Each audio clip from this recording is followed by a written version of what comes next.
Here. Ayan. Sa fuse ba compartment, makikita nyo po yung ano ha, yung kung para saan yung mga fuse. Naka-designate yung fuse niya ha. Ayan, nakakuha. Tapos dito nyo makikita yon. Okay? Yan, makikita nyo kung ilang ampere siya. Nakalagay naman dyan. So kung nakalagay dito 15 lang din yung ipapalit nyo. Huwag yung papalitan ng mas mababa o mas mataas. Kasi hindi gagana yung fuse. Pagka mas mataas yung binigay nyo, hindi niya kasi ma-reach yung tamang level. Kaya yung putulin. O, hindi niya mapuputol. Masisira yung equipment natin pagka pagka masyado mataas yung nilagay ninyong capacity ng fuse. Pagka naman masyado mababa, pag pinandam niya, putol agad kasi mababa siya masyado. Okay. Ako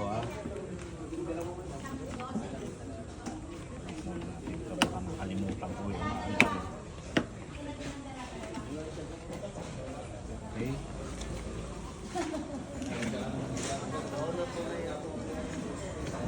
So, bukas o mamaya, ang assignment nyo, yung mga parts na sinasabi ko na yan, lalagyan nyo kung para saan siya ha. Halimbawa, engine, ano ba trabaho ng engine? Kailangan alam po natin ang trabaho ng engine. Alam po natin ang trabaho ng starter. Ito ba? Alam natin ang trabaho ng clutch pedal, brake pedal, etc. Tapos ito po yung starter niya ha. Lapit po kayo para makita nyo. Ayan. Yan po yung starter. Ito yung tinatawag na lower radiator hose. Okay? Hindi kami makikita. Oh, starter. Ito po ah. Wala kasi kayong dalang gloves eh. Oh, ito naman ang nakalagay dito, air filter. Air filter. Ito yung mga sensor niya. Sensor lang ang tawag niya sa mga yan. Ngayon, ito namang part na ito ng engine. Ito, dito nakalagay yung intake manifold. Diyan pumapasok yung fuel and air mixture para ma-burn ng engine. Tapos ito naman likod, sa opposite side niya, andyan naman ang exhaust. Yung mga na-burn na fuel, doon na siya ilalabas. Okay? Ito naman ang, nakikita nyo ba? Ulitin ko, ito yung intake manifold. Yung area na to, yung exhaust manifold. Ito naman ang ating alternator. Alternator, ano trabaho alternator? Para magbigay ng alternating current na magkakarga dito sa battery natin. Okay? Okay na. Ano pa ba? So far, yan lang naman ang laman ng ano eh. Ito nga pala, pag binuksan nyo ito, mayroong air cleaner sa loob yan. Ayan po oh. Ito po. Air filter lang po laman niya. Para malinis po yung air na ma-mixture niya sa fuel.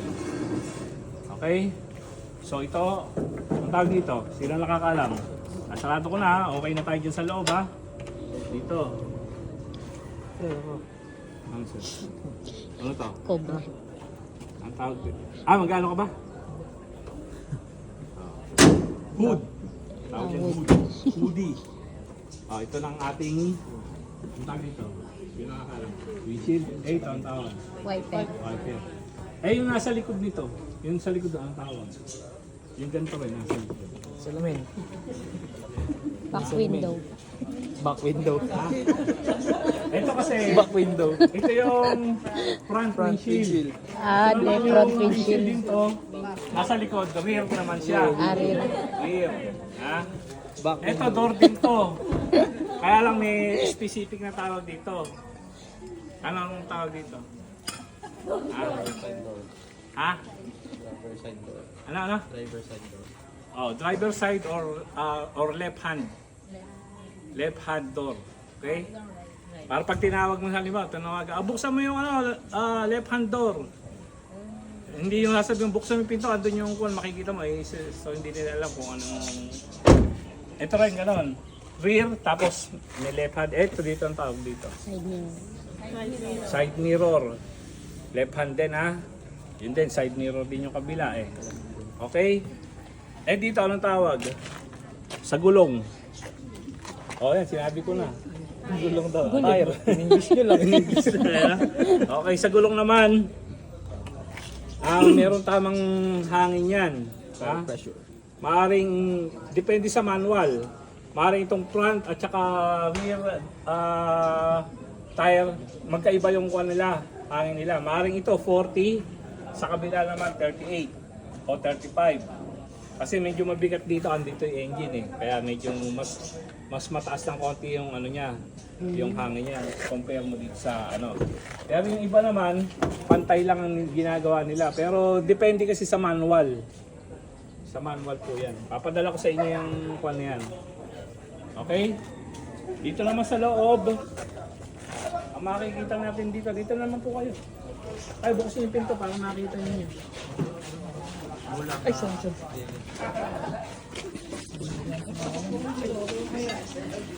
Libre yan, libre. Walang bayad. Sir, pasok Ngayon, doon na lang tayo, no? Para maluwag-luwag, ano? Doon na tayo sa baba. Oo, doon na tayo. Okay. Pero bago yan, bago kayo magsibaba, yun munang classroom natin kahapon.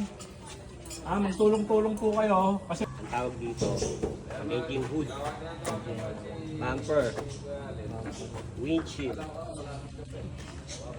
wiper, wiper.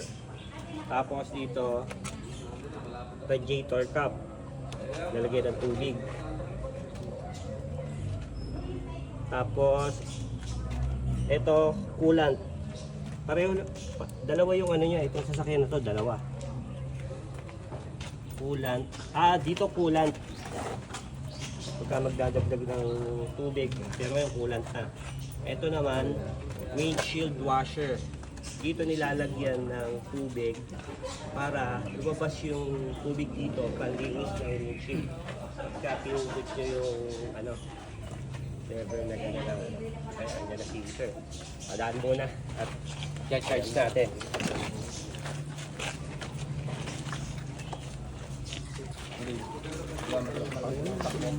Motolite.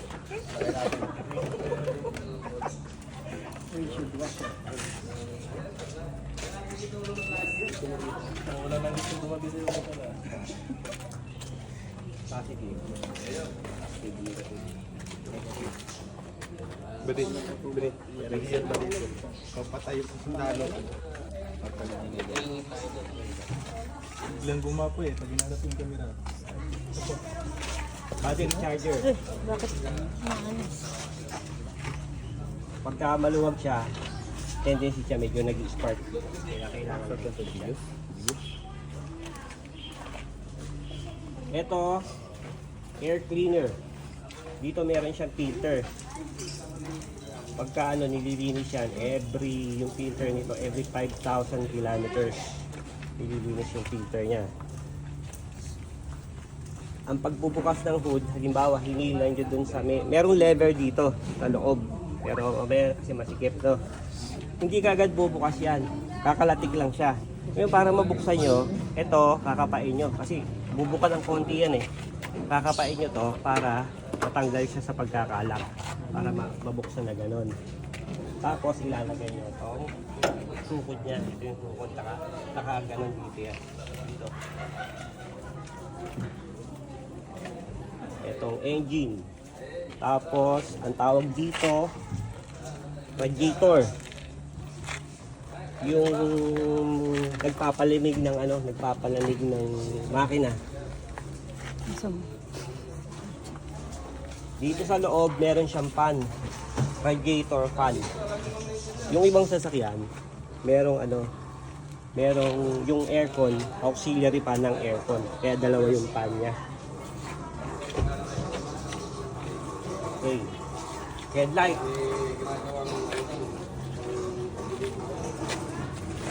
Ang tawag dito,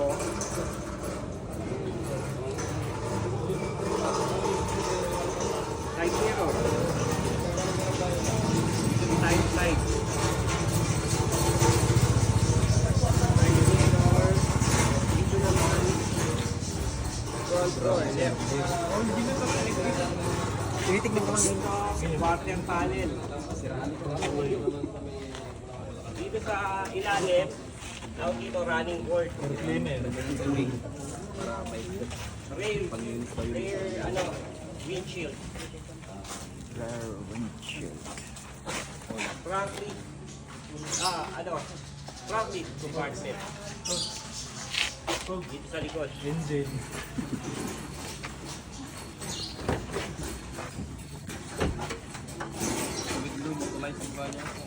Brake lights.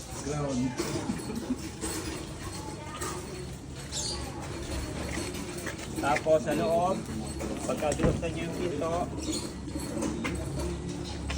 ito yung manibela. Engine. Steering wheel. Dito naman,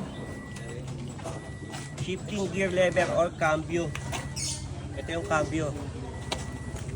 Dito naman, handbrake. Tapos ito yung hinihila yung lever niya para mabuksan ang engine hood.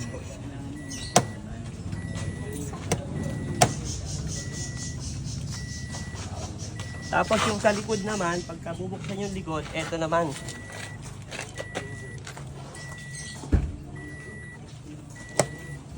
Pagka sa gasoline naman, ito. Pagka bubuksan nyo sa pagpapakalya ka ng gasoline, ito. Ayun. Kita nyo? Makita nyo? Ayun, sa gas.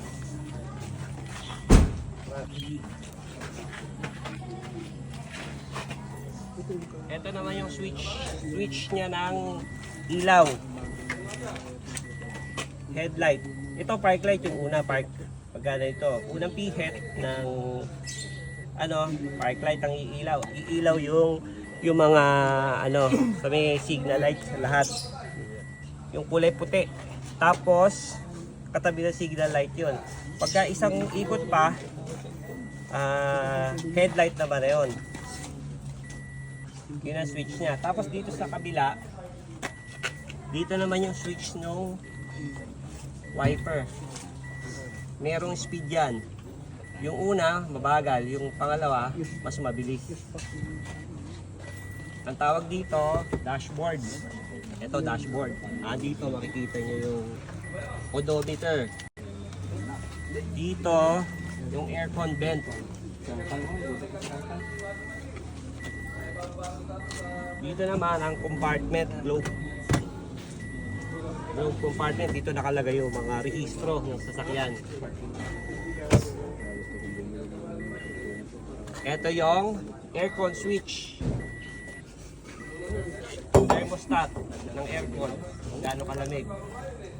Tapos dito kung saan siya bubuga. Yung setting makikita nyo sa litrato kung dito lang sa harap. Dito lang sa harap. Or pwede kayong mamili harap tsaka dun sa paa. Yung buga ng hangin. So, may question po.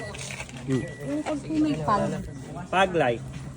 paano po yung matatanggal agad yung fog niya pagka umuulan, malamig? Pagka umuula kasi malamig, no? Siyempre, pagka nakasara yung aircon mo, magpapag siya.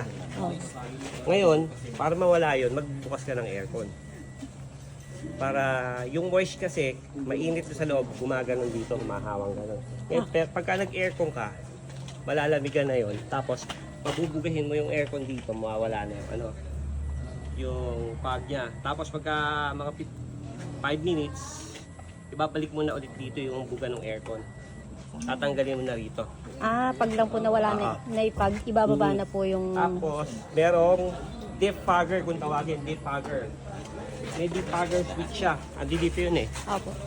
Pagka may moist sa likod, itong defogger switch, pipindutin mo. Dito sa rear windshield, meron siyang mga ito.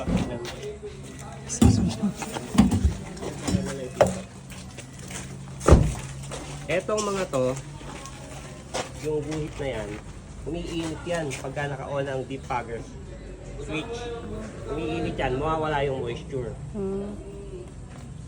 Ayun lang po yung nun, sa likod lang po, sa harap. Ang gamit nito, para painitin niya yung rear windshield para mawala yung moisture, para makita niyo yung nasa likod. Sa harap, walang ganon. Mm. Kasi sa harap, Aircon pag lang po binuksan mo na yung talaga. Aircon, umuulan. Kasi usually kaya lumalabong ganun pagka Opo. umuulan. Opo. Kaya kung Ilang wala kang aircon, tapos sinarado mo yung mga bintana mo, apektado ka. So, pinipilitan ka magbukas ng konti ng bintana. Thank you po. Okay, bumper. Bumper panel. Running board, yan. Wala na tayo ngayon.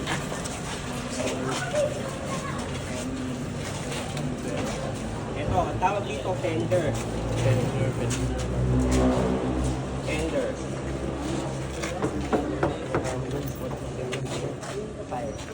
Ano, may tanong pa kayo kung ano yung tawag dyan?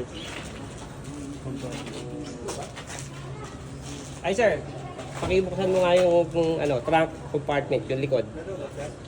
Pwede pa assist. Magpabukas. Wala. Wala. Ayun. Usually, pagka nasisiraan tayo ng sasakyan, dito nakalagay yung yung tools, jack. Tawag dito jack. Mga sinasalibate. Ito Saan mo ba naman, nilalagay yung yung pag-iit sa jack pantaas. Ito yung tie wrench. Pagpatayin kita. Tapos pagka tinanggal natin yung cover dito, yan yung makukuha yung gulong. Nandito dito yung reserve pang gulong. Reserve tire. Usually, itong mga tools na to, nakatago dito yan. Kaya doon yung makukuha yung mga tools dito. May mga taguan dito yan. Malalagyan yung tools.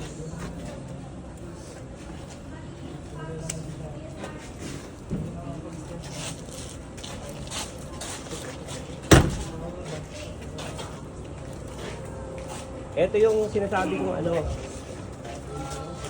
umiilaw pagka naka-park light. Yan, pa-park light ka lang.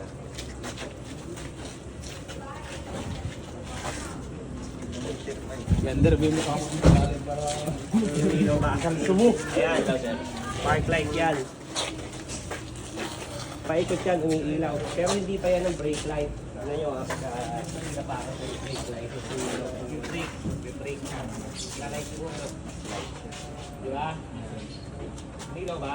Yes, sir. Yung brake light, yung isa park light po.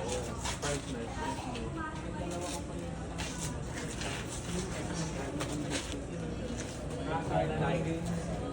Nag-hazard ba? Pagka yan, ginagamit sa emergency, yung light na yan. Kung apat na yan, ilaw.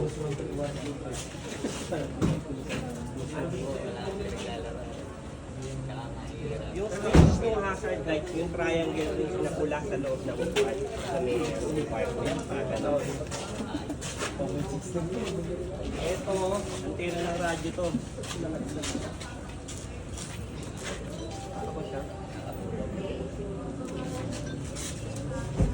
May question po kayo? Tawag dito ulit, kung natandaan. Sino makakasagot? Ay, Water panel. water panel? Ito, fender. Blender. Ito, running board. Ito, door. Door. In front door. Right front door. Rear front door. Ay, rear door. Rear, Right door. right. Rear right.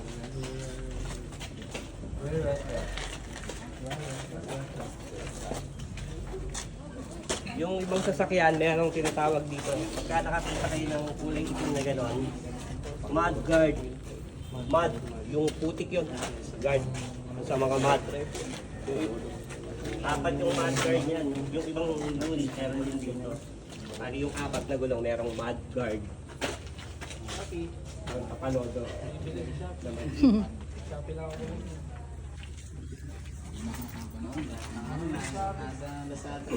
Pagingin ako sa mga parts. 2,000 yung apat eh.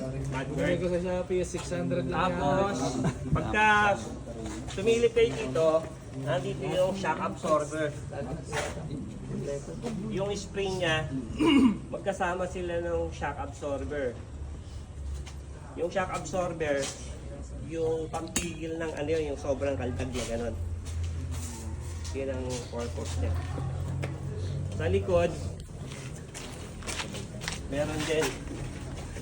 Andi dito oh, shock absorber. Dito sa likod. Ayan, oh, meron din yung spring. Tapos ito, ang tawag dito, brake drum. Yung nasa likod niya, brake drum. Sa harap naman, ito pad, brake pad. Ito yung pad, yung umiipit. Ito yung naman yung pinitigil niya yung brake disc. Disc brake. Yung disc pad. Doon sa loob ng brake drum, ibang klase naman yung pinitigil sa kanya. Hindi ba ganun? Hindi siya pad. Parang brake shoe. Brake shoe ang tawag dun sa likod. Yung nandito sa loob nito, brake shoe. Ito naman, brake pad. Yun ang pagkakaiba nila.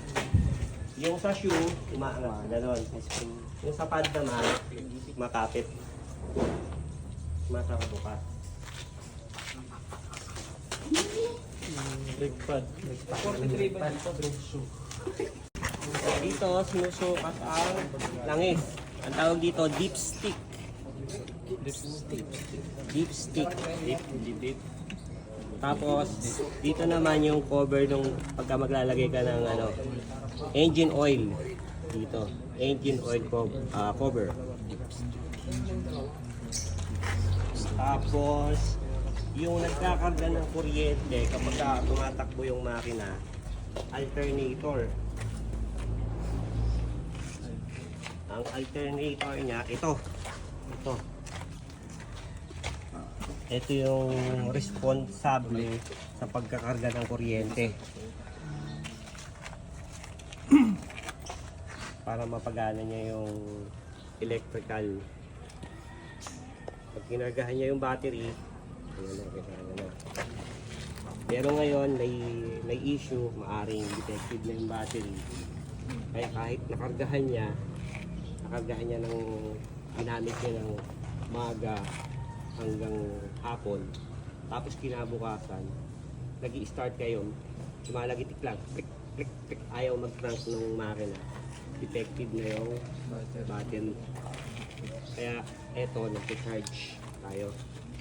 O kaya naman may nakaiwan ng ilaw sa loob, so yung dome light. Pagka naiwanan bukas yun, tendency, kinabukasan, drain na yung battery. Kaya naman yung pinto hindi na ilapat mabuti.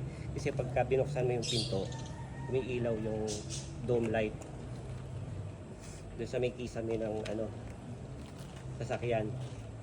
So, pagka hindi mo na ilapat yung pinto, nakailaw siya. May tendency siya magdamag, ma-drain yung battery. Kahit po naka-turn off yung kotse. Kahit naka-turn off yung key.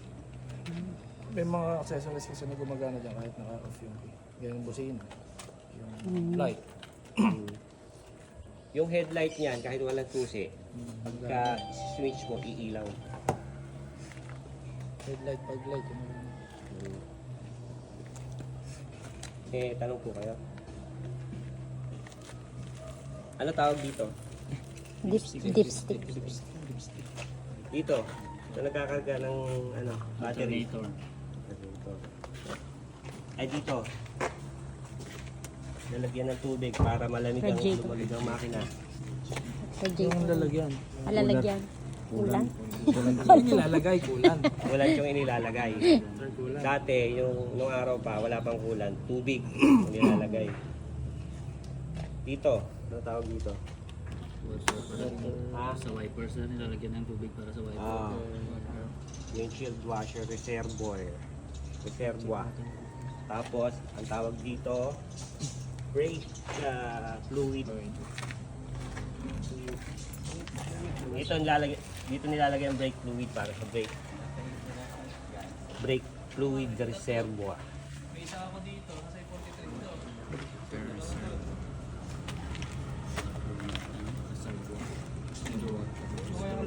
Dito naman, ang nakalagay dito ay Okay, itong ano charger. Portable. Yan ang bibili yan sa fuse box. pwede siyang Ito yung fuse box.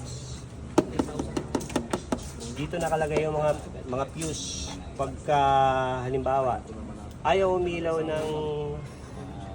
ng headlight. Mapabasa nyo dyan sa takip na yan. Yung nakalagay headlight. Tapos ayaw umilaw ng signal light, park light, makikita nyo rito. Sa loob nito. Yun ang papalitan yung fuse. O kaya yung ayaw gumana ng wiper. Yung ibang fuse nandun sa loob. Sa ilalim ng dashboard.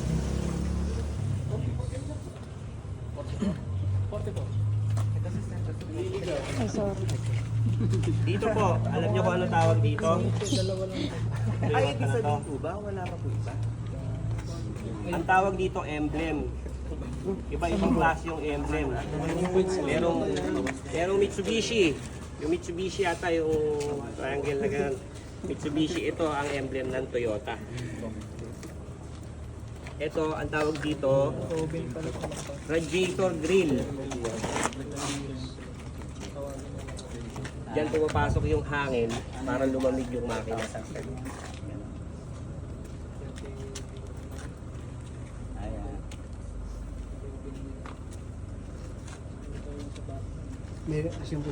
Sa ilalim nung alternator. Yung aircon compressor, siya naman yung nagpapalamig sa loob ng sasakyan natin. Yung aircon. Ito yung mga linya niya, yung tubo nito. Halimbawa, na-aksidente ng nabutas. Hindi lalamig ang aircon. Pagka nabutas yung mga hoses niya.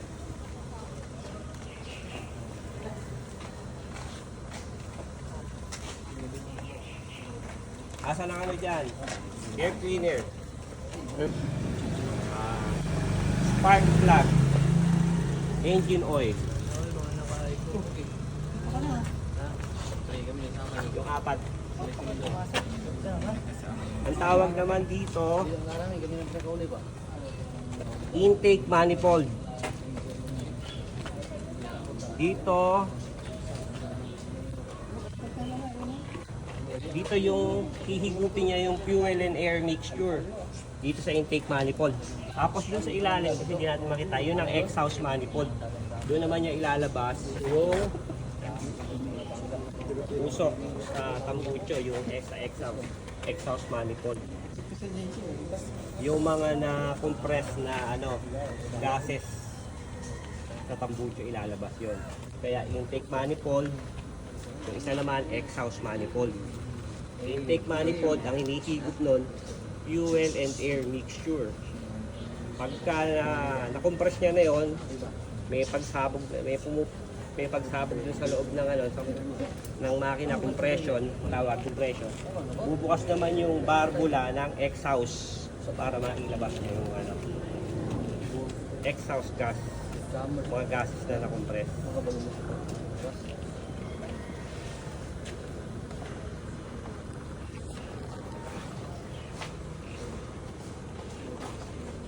Sir, ano nga po yung apat niya sabay-sabay papalitan? Air filter, change Air oil. cleaner, spark plug, tapos engine oil. Pag pinilitan mo yung engine oil, papalitan mo rin yung oil filter, tsaka pala yung air cleaner. Opo. Engine oil, ang kasama ng engine oil, yung filter niya, oil filter. Tapos air filter, kasi dito yun, air filter. Tapos spark plug. Yun. Fuel filter, 5. Every 5,000 kilometers, preventive maintenance para maiwasan ng pagkasira.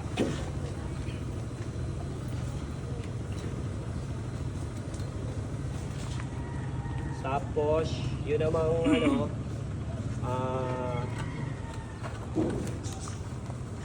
every 10,000, pa-cleaning nyo yung brake shoe. Pagka may brake shoe. Tapos, papacheck nyo yung mga brake pads. Kasi nauubos yun yung brake pads. Pagka manipis na yun, pag nagbakal sa bakal, masisira yung disc. Yung bakal na to, kakayod na. Magkakaroon siya ng hukay yung disc. Kung mapapansin nyo. Bakit may hukay yung may hukay dito. Pagka tinalag mo, dapat ito makinis. Kaso magkakaroon siya ng layer na gano'n. Ibig sabihin mo, nagbabakal sa bakal na yung naubos na yung pads.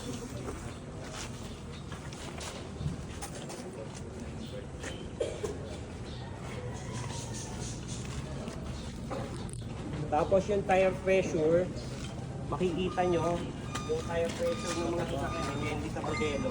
Makikita nyo dito sa pagbukas ko sa driver's side na dito. Nakasulat dito. Ano yung pressure ng gulong? 28 PSI ba o 30 PSI ang dapat ikarga? Nakasulat dito yan.